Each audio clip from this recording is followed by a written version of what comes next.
सभी साथियों को मेरा नमस्कार, स्वागत है आप सबका आज 20 मार्च के जनसत्ता विश्लेषण में। तो आइए शुरू करते हैं आज का जनसत्ता विश्लेषण। पहले पेज पे खबर आती है रामनाथ गोयनका उत्कृष्ट पत्रकारिता पुरस्कार को लेकर। इसके अलावा अंतर्राष्ट्रीय खबर है पृथ्वी पर लौटी सुनीता विलियम्स व विल्मोर। सनी विलियम्स और बुच विल्मोर बहुत ही सेफली पृथ्वी पर लैंड कर चुके हैं। लंबा सफ़र अंतरिक्ष में अब उनका पूरा हुआ। आज का संपादकीय शुरू करते हैं इस क्रम में। नया कीर्तिमान, सहमति के सूत्र, जातीय संघर्ष की ओर बढ़ता सीरिया। नया कीर्तिमान में लिखा है अंतरिक्ष यात्री सनी विलियम्स और बूच विल्मोर की सुरक्षित वापसी वैज्ञानिक उपलब्धि है ही इससे भावी अंतरिक्ष अभियानों के लिए नई संभावनाएं और नई राहें खोलने की उम्मीद है। अंतर्राष्ट्रीय अंतरिक्ष केंद्र में 9 महीने रहने के दौरान सनी विलियम्स ने ना तो अपना हौसला खोया और ना ही अपना समय गंवाया। पूरे आत्मविश्वास के साथ वहाँ के कार्य करती रहीं। किसी न किसी दिन उन्हें लौटना है, इस विश्वास के साथ सदैव सकारात्मक रहीं। देखिए, थोड़ा सा इसी पॉइंट को लेके मैं आपको बताऊं, मैंने इसका अध्ययन करा। तो देखिए, एस्ट्रोनॉट्स के लिए ये कोई बड़ी बात नहीं है। एस्ट्रोनॉट्स को बहुत ही टफ ट्रेनिंग से गुजारा जाता है। ऐसा नहीं है कि वो ऐसे ही फंस जाएंगे फिर घबराहट हो जाएगी, ऐसा कुछ भी नहीं है। बहुत स्ट्रिक्ट ट्रेनिंग से गुजारा जाता है और उनके पास साइंटिफिक एक्सपेरिमेंट्स करने के लिए इतने सारे टास्क्स होते हैं कि वो वैसे भी ऑक्यूपाइड रहते हैं अपने माइंड में। और ये सब चीज़ें ट्रेनिंग में उनको पहले ही पूरे करियर में सिखा दी जाती हैं। तो इनका हर एक टाइम कीमती होता है अपने आप में। तो जब मैं देखा था कि बहुत से लोग ये समझ रहे थे कि वहाँ पे अकेले अकेले पहुँच गए, अब खाली बैठी हैं या फिर डिप्रेशन में है, ये ऐसा कुछ भी नहीं है। आप ढंग के आर्टिकल्स पढ़ेंगे, ये और आर्टिकल भी अच्छा है बहुत, कि ये सब उनका पार्ट ऑफ ट्रेनिंग हो जाता है। सब सब सब सिखाया जाता है इन्हें। पूरा आत्मविश्वास के साथ वहाँ के कार्य करती रहीं। किसी न किसी दिन उन्हें लौटना है। वैसे वैज्ञानिक और अंतरिक्ष यात्री सभी जोखिमों के लिए तैयार रहते हैं। यही तो है। मुझे बहुत अच्छा लगा कि जनसत्ता की जो क्वालिटी ऑफ आर्टिकल्स हैं वो बहुत ही ऊपर है कई अखबारों से। जाहिर है कि सुनीता भी इसके लिए तैयार थीं। वह अंतरिक्ष में प्रशिक्षण उड़ान पर गई थीं। 8 दिन बाद उन्हें लौटना था। तब यह नहीं पता था कि वापसी के समय स्टारलाइनर में तकनीकी खराबी हो जाएगी। अंतरिक्ष केंद्र में रहने के दौरान न केवल उन्होंने अपना अध्ययन जारी रखा बल्कि कई अनुसंधान और प्रयोग भी किए। 9 महीने अंतरिक्ष में रहने का कीर्तिमान भी बनाया। इस बीच अंतरिक्ष यात्रियों को लाने के लिए नासा ने पूरी ताकत लगा दी थी। तकनीकी दिक्कतें इतनी थी कि ये अभियान अधूरा होता लग रहा था। अब यहीं पे हमारे सामने एक और पॉइंट निकल के आता है कि प्राइवेट स्पेस एक्सप्लोरेशन ही फ्यूचर है। Space x, blue origin, virgin galactic, ये ही फ्यूचर हैं स्पेस स्पेस एक्सप्लोरेशन के लिए।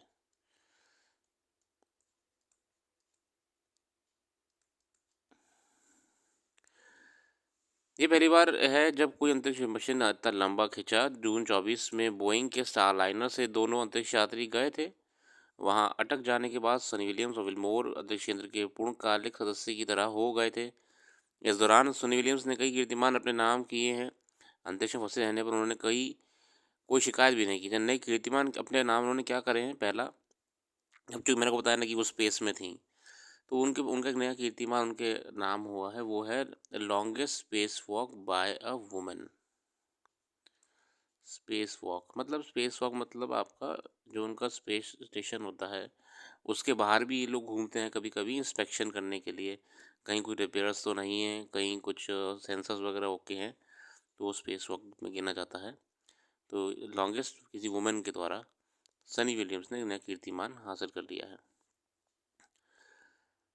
और यही इस आर्टिकल में बहुत ही बढ़िया आर्टिकल था। आगे बढ़ते हैं अगले संपादकीय की ओर।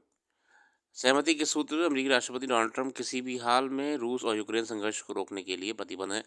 कई बार दावा भी कर चुके हैं कि वह युद्ध जल्दी ही समाप्त करा देंगे। इस सिलसिले में उन्होंने पहले यूक्रेनी राष्ट्रपति व्लादिमीर ज़ेलेंस्की से बातचीत की, उन्हें चेतावनी भी दी और फिर यूक्रेन को दी जाने वाली सैन्य और वित्तीय मदद पर रोक लगा दी। यूक्रेन एक तरह से असहाय नज़र आने लगा है। अब ट्रंप ने इस मुद्दे पर रूसी राष्ट्रपति व्लादिमीर पुतिन से फ़ोन पर बातचीत की और पूरी तरह युद्ध रोकने का प्रस्ताव रखा है। मगर रूस ने भी इसके लिए अपनी कुछ शर्तें रख दी हैं। उसका कहना है कि अमेरिका और उसके सहयोगियों ने इसके लिए सैन्य और खुफिया सूचनाएं उपलब्ध कराना पूरी तरह बंद करना होगा। अब रूस ने भी कहा भैया आप लोग जो यूक्रेन को यूएसए जो है वो यूक्रेन को इंटेलिजेंस और डिफेंस के रूप में हेल्प करता है, तो रूस ने कहा भैया एक काम करो, आप ज़रा ये हमारे कुछ सर्टेन पॉइंट्स हैं, आप इन पे भी एग्री कर जाओ। उनमें से एक पॉइंट ये भी था कि आप डिफेंस और इंटेलिजेंस वाली जो अपडेट्स देते रहते हो उन्हें वो मत दो। हालांकि पुतिन इस बात के लिए राज़ी हो गया है कि रूस 30 दिन तक यूक्रेन की ऊर्जा ठिकानों पर हमला नहीं करेगा। अमेरिकी प्रशासन इसे ट्रंप की बड़ी उपलब्धि बता रहे हैं, जबकि माना जा रहा था कि यूक्रेन राष्ट्रपति को जिस तरह ट्रंप ने फटकार लगाई गई और यूक्रेन पर शिकंजा कसा है, उससे उसे रूस आसानी से ट्रंप के प्रस्ताव को स्वीकार कर लेगा। डिप्लोमेसी है देखिए, हमेशा ध्यान रखिएगा, बहुत से लोग मैं देखा था कि ट्रंप साहब जो कर रहे हैं उसका इंटरप्रिटेशन अपने हिसाब से कर रहे हैं। अरे उनको पूरा देश चलाना है, उनकी सोचने की क्षमता अलग है, उनके देश की रिक्वायरमेंट्स अलग हैं, तो कुछ ना कुछ सोच समझ के ही कर रहे होंगे। हम लोग उस लेवल पर सोच रहे हैं जो कि हमारा है। दोनों नेताओं के बीच हुई इस लंबी बातचीत को एक बड़ी उपलब्धि इस अर्थ में माना जा सकता है कि पिछले 3 वर्षों से पश्चिमी देशों से बिल्कुल अलग थलग पड़ रहे हैं और उसके पहले तनावपूर्ण रिश्तों के बाद रूस कोई की उनसे सीधी बातचीत संभव हो सकी है। मगर पुतिन मंझे हुए राजनेता हैं और वह ऐसे मामले में बिल्कुल हड़बड़ी नहीं दिखाते। वह उस तरह अमेरिका के किसी दबाव में नहीं है जिस तरह यूक्रेन राष्ट्रपति हैं। पुतिन अपने आप में बहुत बड़े खिलाड़ी हैं, केजीबी के एजेंट रहे हैं। यूक्रेन के साथ रूस का संघर्ष ही इस बात को लेकर है कि यूक्रेन नाटो की सदस्यता लेना चाहता है। नाटो पश्चिमी देशों का संगठन है और यूक्रेन अब भी इसे उस पाले में शामिल रहने की जिद पर है। नॉर्थ अटलांटिक ट्रीटी ऑर्गेनाइजेशन है, इसका काम है रूस के प्रसार को नियंत्रित रखना, रोकना। जब ट्रंप अमेरिका मदद बंद करने की घोषणा की तो यूक्रेन ने अन्य पश्चिमी देशों से मदद मारने की कोशिश शुरू कर दी। अब यूक्रेन को देखिए ना कि भाई अमेरिका तो थोड़ा सा अलग गाना गा रहा है, तुरंत भागे भागे यूक्रेन पहुंच गया कहाँ पे, नाटो एलाइज के पास या फिर यूरोपियन यूनियन के पास अपने। तभी यूरोपीय यूनियन ने कहा भाई ठीक है, अब हम एक नया मिशन शुरू करें, उसे कहते हैं री आर्म यूरोप। अब यूरोप अपने डिफेंस को खुद से और मजबूत करेगा, सारे देश कंट्रीब्यूट करेंगे री आर्म यूरोप इनिशिएटिव में to boost its defence capabilities. Germany ने भी सपोर्ट करा कि भैया अब आप पैसे खर्च करिए और यूरोप को और मजबूत बनाइए। हालांकि माना जा रहा है कि ट्रंप की पुतिन से बातचीत युद्ध विराम की दिशा में पहला कदम है और इसके बेहतर नतीजे निकलेंगे। मगर अमेरिका के लिए रूस की शर्तें को मानना आसान नहीं होगा। वह नाटो के दूसरे सदस्य देशों पर कैसे दबाव बना सकते हैं कि वह यूक्रेन को सैन्य और खुफिया जानकारियां उपलब्ध कराने पर पूरी तरह रोक लगा दें। चुनौतियां हैं अपने आप में, हर चीज़ में चुनौतियां होती हैं, मगर यही तो है डिप्लोमेसी और ग्लोबल अलायंस। और सारे देश प्रयास कर रहे हैं कि इस युद्ध को समय रहते ख़त्म करा जाए। इससे बहुत बड़ा नुकसान सबको ही उठाना पड़ा है, ट्रेड, ट्रांसपोर्टेशन, पीस, फिर माइग्रेशन, मास माइग्रेशन क्राइसिस, और एक और चीज़ पॉल्यूशन। आपका वॉर पॉल्यूशन भी एक टर्म होता है।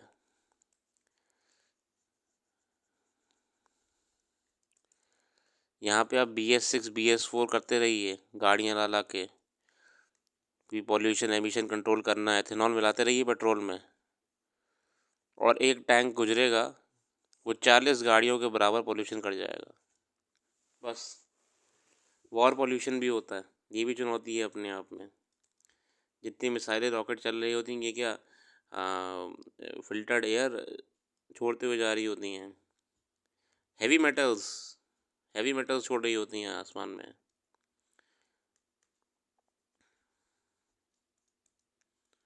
तो ये भी एक चुनौती है अपने आप में।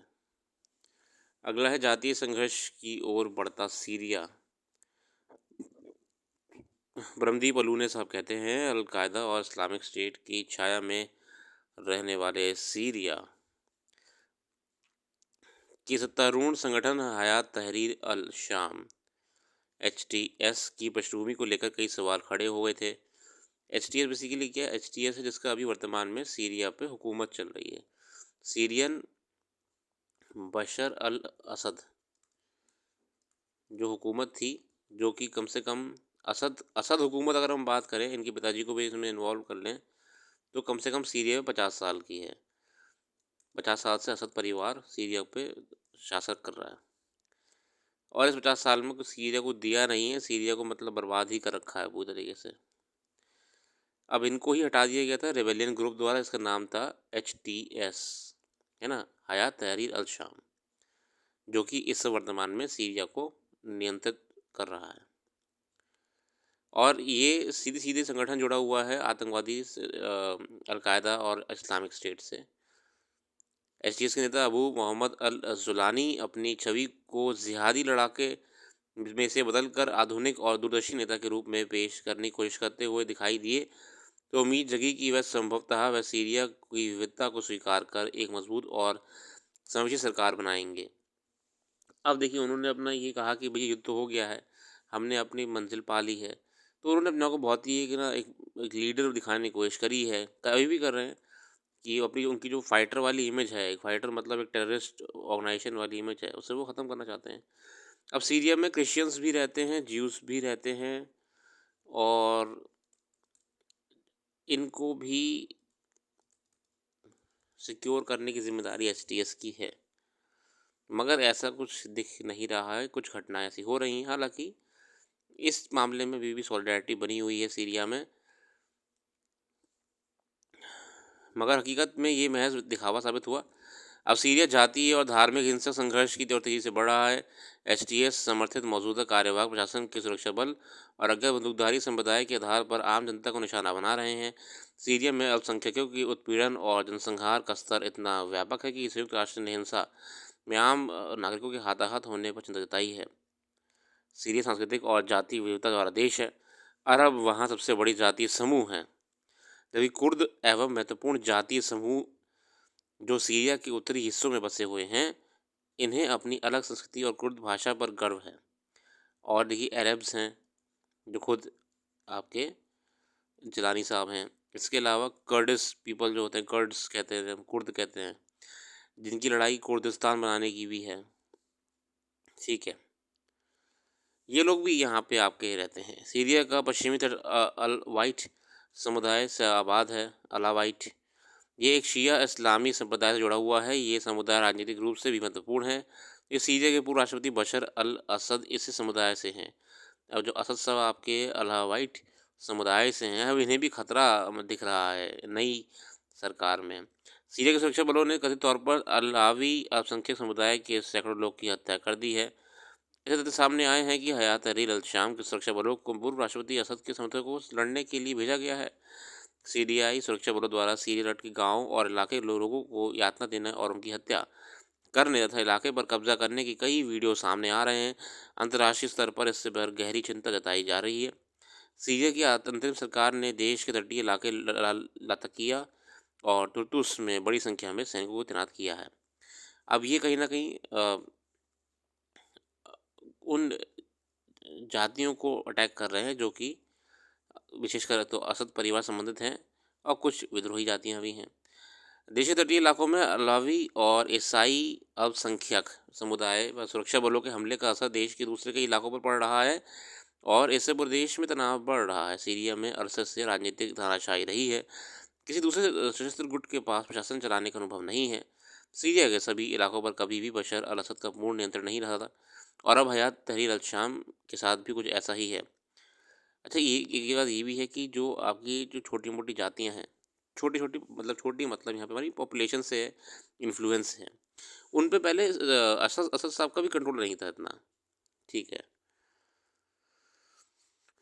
मगर सीरिया का पड़ोसी देश तुर्की लंबे समय से असद सरकार का विरोध करता रहा है। वह सीरिया के उत्तरी क्षेत्र में दबदबा बनाए रखने वाले कुर्द विद्रोही के साथ कई दशक से लड़ता रहा है। तुर्की सीरिया में अपनी उपस्थिति बनाए रखने के लिए विभिन्न सैन्य और राजनीतिक कदम उठा रहे हैं।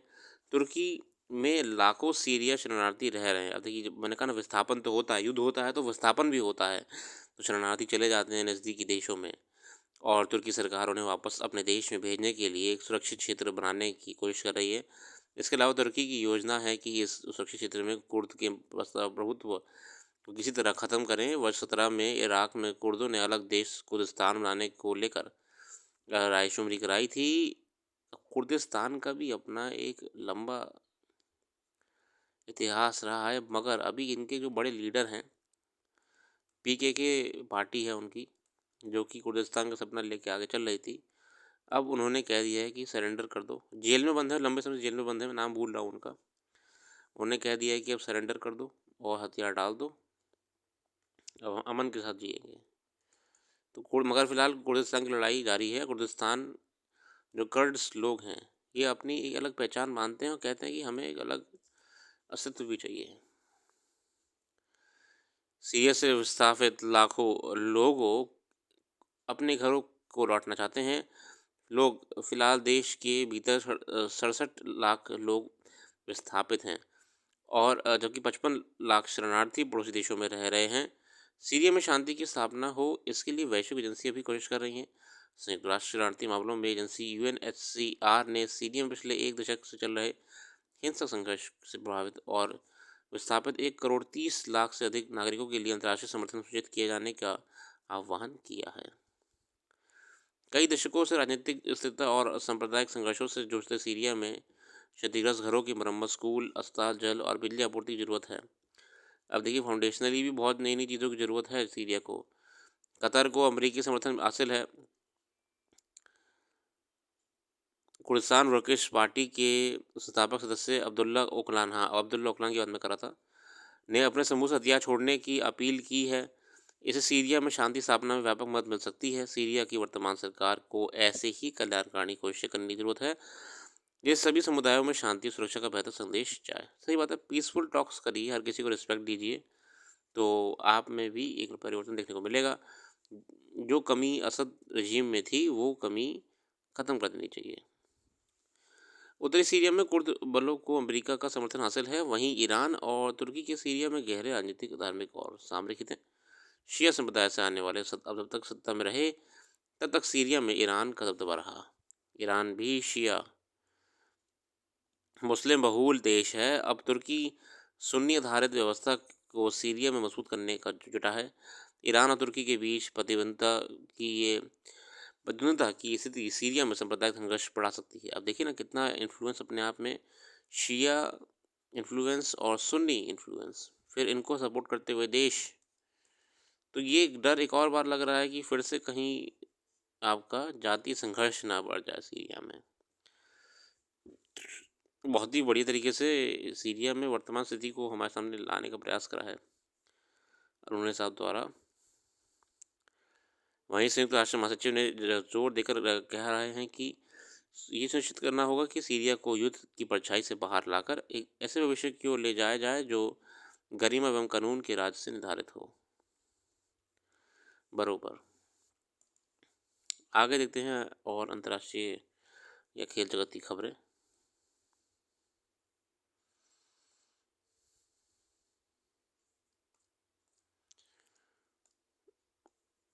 ऐसी कोई विशेष खबर नज़र नहीं आ रही है